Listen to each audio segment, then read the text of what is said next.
একে দেখলাম আমি, বাছা যেন প্রাসাদে মেয়ে, হয়তো বুঝি সকাগণকে নিয়ে খেলাধুলা করতে গেছে।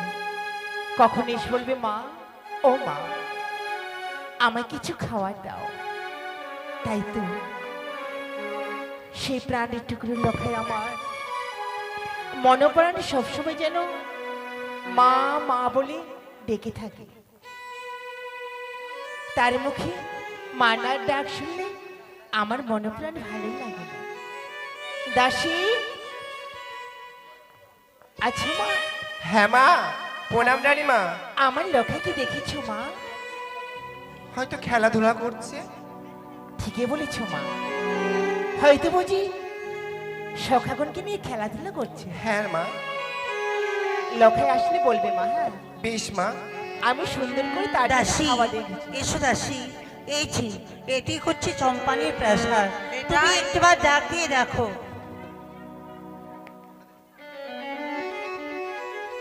কেউ আছে?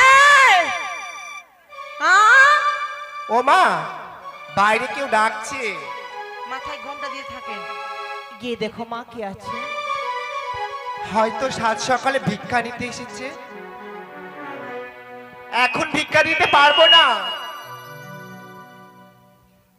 এখন আমি ভিক্ষা দিতে পারবো না। আমি কি বইরি আছি কিটে? একটা কথা 10 বার বলছিস, আমাকে দেখে কি ভিক্ষাদারি লাগছে? ওরকমই তো লাগছে। চুপ কর, ব্যবসাদারি মাগি। মনে হয় আমি ভিক্ষার ব্যবসা করতে এসেছি, আমাকে দেখে লাগছে মনে হয়। হ্যাঁ আমি মাগি। তো রানীমা আছে? আছে।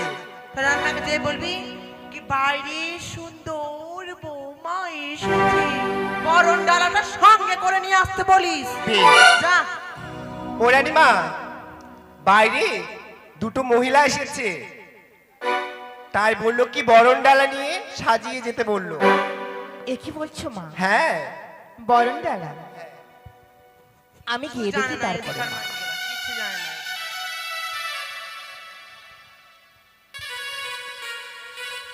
কি মা? কি আবার কি কি আবার আমার আমার কিছু না মা। কি গো, এসব কি আমরা বুঝতে পারছি না।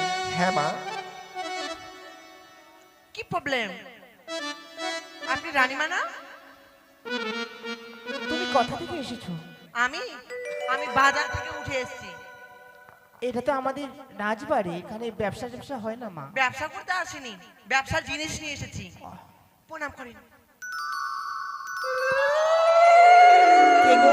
প্রণাম কার ঘরে শাশুড়ি বধূমা মা। তুমি? চিনতে পারে বৌদিমণি? বৌমা অমন করে রসিকতা করে এমন করে আসলে? এসো এসো বৌদিমণি। থাকি ননদি, আমি তোমার ঘরে বসতে আসিনি। আর আমাকে বৌদি না বলেই বৌমা বলো, তাতে আমি সন্তুষ্ট হব। এ কি বলছো বৌদিমণি? হ্যাঁ, তোমার মুখের ভাষা ঠিক বুঝতে পারছি না। বুঝতেও পারবে না। আর তোমার দাসী? তুমি বলো, দাসী সাত সেজে না সকালে কেমন? তোমার পুত্র লখাইকে কোথায় পাঠিয়েছো? আমার লক্ষ্যের কথা বলছো? হয়তো বুঝি সখাগণকে নিয়ে খেলাধুলা করতে গেছে।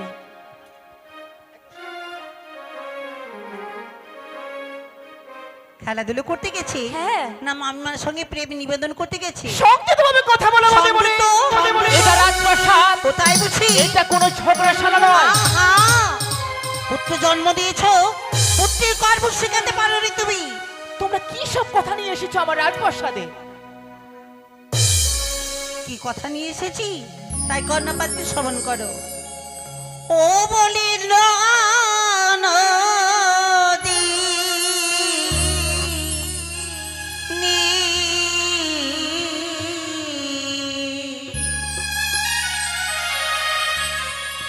একি তোমার হস্তে দেব মা।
বাড়ির অঞ্চলে ছিঁড়েছে, ঢাকের কলস ভেঙেছে।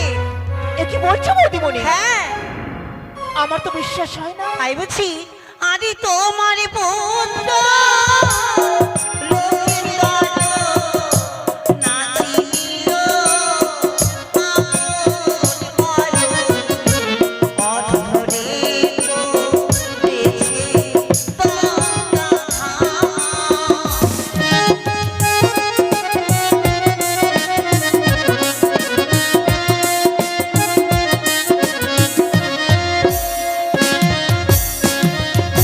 তন্দ্রাধাম। আমার লক্ষ্য তোমার কাকির কলস ভেঙেছে, শাড়ির অঞ্চল ছিঁড়েছে, কেশ এলোমেলো করেছে, হ্যাঁ, অধরি করেছে দন্ত্রাঘাত। মিথ্যে কথা, সকল কিছু মিথ্যে কথা। তাই বুঝি? হ্যাঁ, ও, নিজের সন্তানের দোষ দেখতে পাচ্ছ না বুঝি? ছি ছি ননদি, সন্তান জন্ম দিয়েছ আর সন্তানকে কর্ম শেখাতে পারোনি তুমি। বৌদিমণি, এ কি বলছো তুমি? এখন আমি বুঝতে পারছি কি জানো, কেন নিজে তো মা হতে পারোনি, নিজে থেকে বন্ধা নারী, তাই আমার সন্তান থেকে জল ওঠে বলে আর সম্পূর্ণ করে আমার সন্তানের নামে কলঙ্ক লাগাতে এসেছো। চুপ করো ননদি, লজ্জা করে না তোমায় এই কথা বলতে? আমি বন্ধা, সকলে আমায় বন্ধা বলে, কিন্তু আমার একটি দোষ। আর তুমি যে নারী সন্তানকে জন্ম দিয়ে সন্তানকে খেয়ে বসে, তার হচ্ছে 7টি দোষ। তুমি মা নও, মা নামে রাক্ষসী তুমি। ছি ছি, এক এক করে 6টি সন্তানকে খেয়ে বসে রয়েছো, আর তোমার মুখে আবার বড় বড় কথা। বৌদিমণি, তুমি এ কথা বলতে পারবে আমি রাক্ষসী, আমি বিচারী, আমি সন্তানকে খেয়ে ফেলেছি?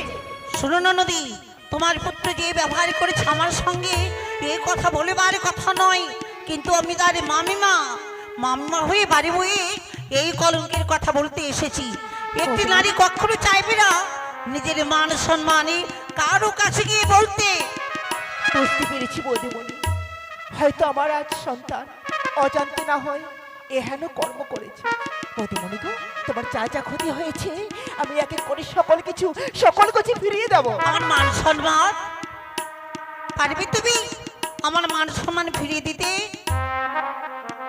এটা তো ফেরানো যাবে না, কিন্তু আমি তার মা হয়ে লক্ষ্যের আমি ক্ষমা চেয়ে দিচ্ছি, আমার বাছুরি ক্ষমা করে দিও।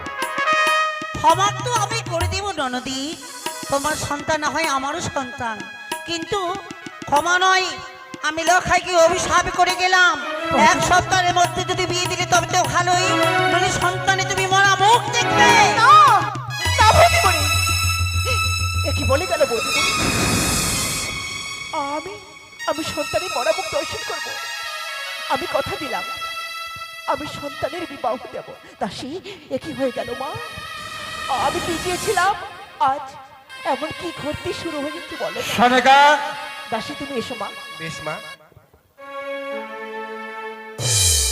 সনেকা, তোমাকে আমার কিছু বলার আছে। বলো স্বামী। প্রাসাদে আমার না আসার আগে বৌদিমুনি এসেছিল। এসেছিল। বৌদিমুনি এসেছিল, তুমি বৌদিমুনির সম্মান করনি, বৌদিমুনিকে তুমি বসতে বলনি। বৌদিমুনি আজ এইভাবে আমাকে দেখে মুখ কালো করে চলে গেল, কারণ অবশ্যই তুমি বৌদিমুনিকে কিছু না কিছু বলেছো। না স্বামী, তারা বসতে আসেননি গো, বৌদিমুনি বসার জন্য আসেনি, এসেছিলেন এই চম্পকনগরে অভিযোগ নিয়ে। অভিযোগ? হ্যাঁ স্বামী। কিসের অভিযোগ? কার উপর অভিযোগ? বৌদিমুনিকে এই চম্পকনগরে এমন কে বৌদিমুনির ওপর অন্যায় করেছে, যার জন্য বৌদিমুনি আজকে অভিযোগ নিয়ে এসেছে আমাদের ঘরে? সত্য কথাই বলেছি গো, এই চম্পকনগরে তুমি না বিচারো, যারা অন্যায় করে তাদের বিরুদ্ধে তুমি বিচার করো। অবশ্যই আজও আমি বিচার করব। বৌদিমুনির উপরে যে অন্যায় করেছে তার আমি কঠিন বিচার করব। বলো, কে বৌদিমুনির উপরে অন্যায় করেছে? বিচার যদি করতে হয় করবে আমাদের সন্তানের লখায়ে। সনেকা, আমাদের লখাইয়ের বিচার? হ্যাঁ স্বামী। কিন্তু লখাই কি অন্যায় করেছে যার জন্য লখাইয়ের বিচার করতে হবে আমাকে? লখাই তো আমাদের নাবালক সন্তান, যার মুখের দুধের গন্ধ যায়নি, সেই সন্তান, এই নাবালক সন্তান অন্যায় করেছে। কি অন্যায় করেছে? যে যার জন্য তার বিচার করতে হবে আমাকে? আমাদের বৌদিমণি গিয়েছিলেন মানসরোবরে স্নান করতে। তারপর প্রথম আজারে আমাদের সন্তান দড়ি ব্যবহার করেছে। কি করেছে জানো গো? কি করেছে? কাঠের কলস ভেঙেছে, হস্তের শঙ্খ ভেঙেছে, কেশ এলোমেলো করেছে, শাড়ির অঞ্চল ছিঁড়েছে, অধনের মরেছে তন্ত্রাঘাত। বন্ধ করো। ছি সরেকা, ছি। তুমি না মা, তুমি লখাইয়ের মা হয়ে একটা মিথ্যে অপবাদ সন্তানের উপরে দিতে পারলে তুমি? আমি তো এই কথা বলিনি গো, বলে গেছেন আমাদের বৌদিমণি। তার মানে এ কথা তোমার নয়, এই কথা হচ্ছে লক্ষিন্দরের মামি মায়ে এই অভিযোগ নিয়ে এসেছিল বৌদিমণি। হ্যাঁ গো, আর এর জন্যই আমাকে দেখে মুখ কালো করে চলে গেল। আর কি করছি জানো গো? আর কি করেছে?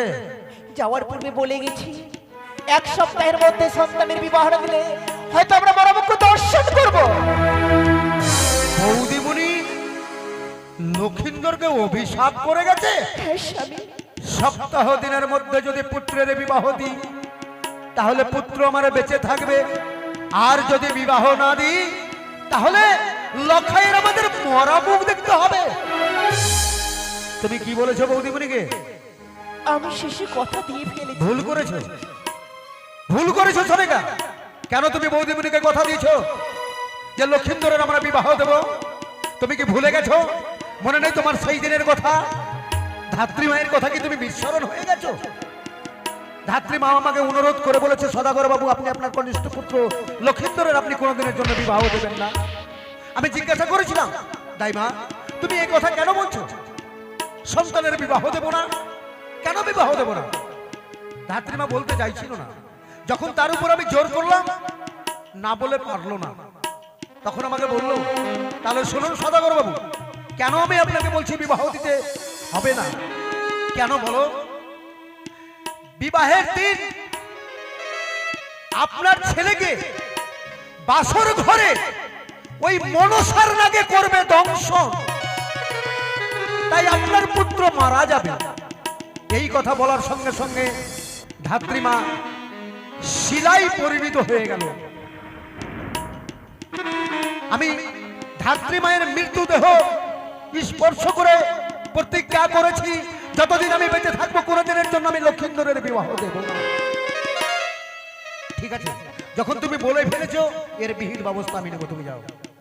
আমি এতক্ষণে বুঝতে পারলাম আমার এই শিশু সন্তানকে, আমার এই নাবালক সন্তানকে পাগল করেছে একমাত্র ওই শয়তানি মনসা। ওই শয়তানি ভেবেছে এইভাবে যদি আমি ঘরে ঘরে বিবাদ সৃষ্টি না করি তাহলে তো চাঁদ তার পুত্রের বিবাহ দেবে না। যার জন্য আজ ওই শয়তানি চক্রান্ত করে আমার সন্তানকে উত্তেজিত করে, আমার সন্তানকে পাগল করে আজ ঘরে ঘরে বিবাদ সৃষ্টি করেছে। কিন্তু আমি তো প্রতিজ্ঞা করেছি আমি লখাইয়ের বিবাহ দেব না। না না না, এর একটা বিহিত আমাকে নিতেই হবে। কে কোথায় আছিস? মন্ত্রী মহাশয়কে পাঠিয়ে দে। জয় হোক মহারাজের জয় হোক, জয় হোক মহারাজের জয় হোক। মন্ত্রী মহাশয়, বলুন। সর্বনাশ হয়ে গেছে। সর্বনাশ? হ্যাঁ সর্বনাশ। এমন কি সর্বনাশ কেন? হয়েছে? এত বড় ঘটনা ঘটেছে অথচ আপনি কিছুই জানেন না? দেখুন মন্ত্রী মশাই, আমি তো আপনার কর্ম নিয়েই আমি ব্যস্ত থাকি। তাই আমি রাজকোষাগারে ছিলাম, আমি অন্তঃপুরে কি হচ্ছে এটা তো আমি কিছু সর্বনাশ কে করেছে জানেন? কে? আমার সর্বনাশ করতে চলেছে আমারই বংশের ছেলে লক্ষিন্দর। লক্ষিন্দর? হ্যাঁ লক্ষিন্দর। লক্ষিন্দর এমন কি কর্ম করলো যে আজকে আমাদের সর্বনাশ হয়ে যাবে? সর্বনাশ? লখাই আমার মান সম্মান নিয়ে খেলা শুরু করেছে। মান সম্মান নিয়ে খেলা? হ্যাঁ, সম্মান নিয়ে খেলা শুরু তার মানে করেছে। আমি কিছু বুঝতে পারলাম না। লখাই নাকি তার সখাকে নিয়ে গেছিল সরোবরে খেলাধুলা করতে, আচ্ছা। আর তার মামিমা গিয়েছিল সরোবরে স্নান করতে। ও, আর লখাই নাকি তার মামিমায়ের রূপে মুগ্ধ হয়ে তার মামিমায়ের উপরে অন্যায় ব্যবহার করেছে।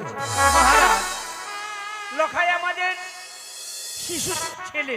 শিশু ছেলে আমি জানি, হ্যাঁ হ্যাঁ, কিন্তু সেই শিশু ছেলে আজ আর যেভাবে আমার সম্মান নিয়ে খেলা শুরু করেছে তাতে আমার মান সম্মান আভিজাত্য সমস্ত কিছু ধূলিসাৎ হয়ে যাবে। এই চম্পকনগর আমার মুখ দেখা ভার হয়ে যাবে।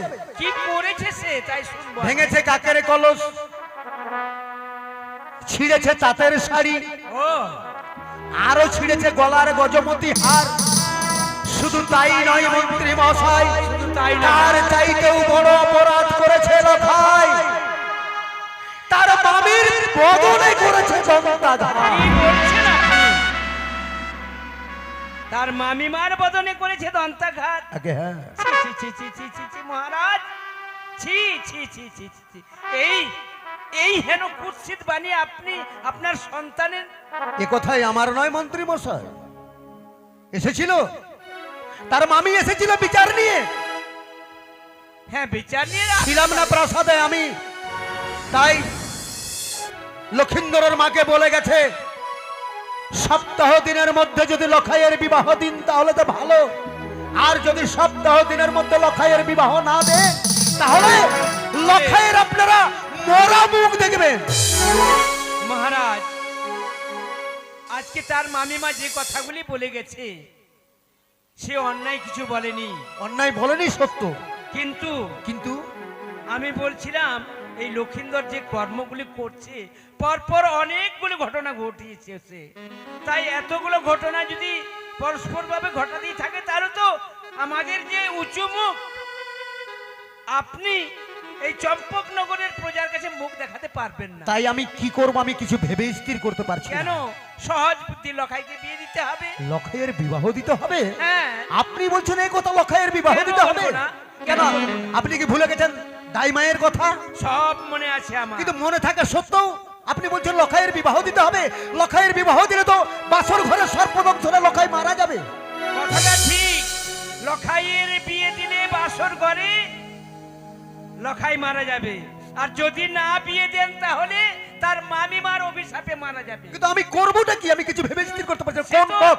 যে কোনো দিক দিয়েই মারা যাবে। তাই আমি বলছিলাম লখাইকে বাঁচিয়ে রাখার পথ কি আছে তাই বলুন মন্ত্রী মশাই। লখাইকে বাঁচিয়ে রাখা যাবে একমাত্র তাকে বিয়ে দিলেই বাঁচিয়ে রাখা যাবে। বিয়ে দিলে বাঁচিয়ে রাখা যাবে? হ্যাঁ হ্যাঁ, কি করে?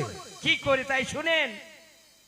লক্ষিন্দরের বিয়ে দিতে হবে এই সাধারণ মেয়ের সঙ্গে নয়, তাহলে তাকে সতী সাধবী নারীর সঙ্গে বিয়ে দিতে হবে। আপনি আমাকে হাসালেন মন্ত্রী মশাই। কেন কেন? এই দুঃখের সময় আপনি আমাকে হাসালেন এই কারণে, এই যে আপনি বললেন না লখাইয়ের বিবাহ দিতে হবে সতী মেয়ের সঙ্গে।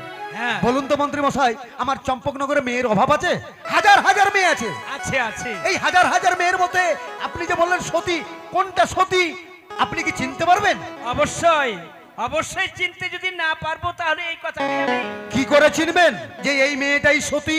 তাই শুনেন, আমি যাব এখন শ্রীকলার বাজার। তারপর শ্রীকলার বাজারে গিয়ে লক্ষ টাকা ব্যয় করে আমি স্বর্ণকারের কাছ থেকে অষ্টগন্ডা লৌহ কলাই তৈরি করে নিয়ে আসবো। আর সেই লোহার কলাই, সেই লোহার কলাই যেই রমণী সিদ্ধ করে দিতে পারবে সেই রমণী হবে সতী।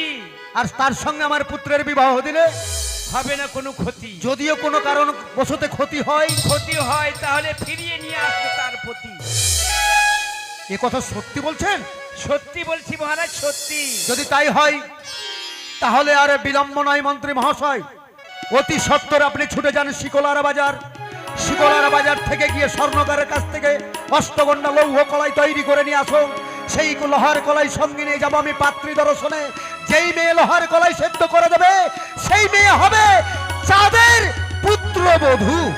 তাই দেরি নয়, এবার আপনি মানে পাত্রী দর্শনে যাবেন তো একটু সাজসজ্জা করতে হবে। অবশ্যই আমি আমার আরাধ্য দেবতা দেবাদিদেব মহাদেবকে স্মরণ করব এবং করব আমার আদ্যা শক্তি মহামায়া মাতা। মানে দেশ বিদেশ ঘুরতে গেলে তো আমাদের কিছু জোগাড়ের কিছু সঙ্গে নিয়ে যেতে হবে তো। আপনি আসুন। হ্যাঁ হ্যাঁ, আমি আসছি।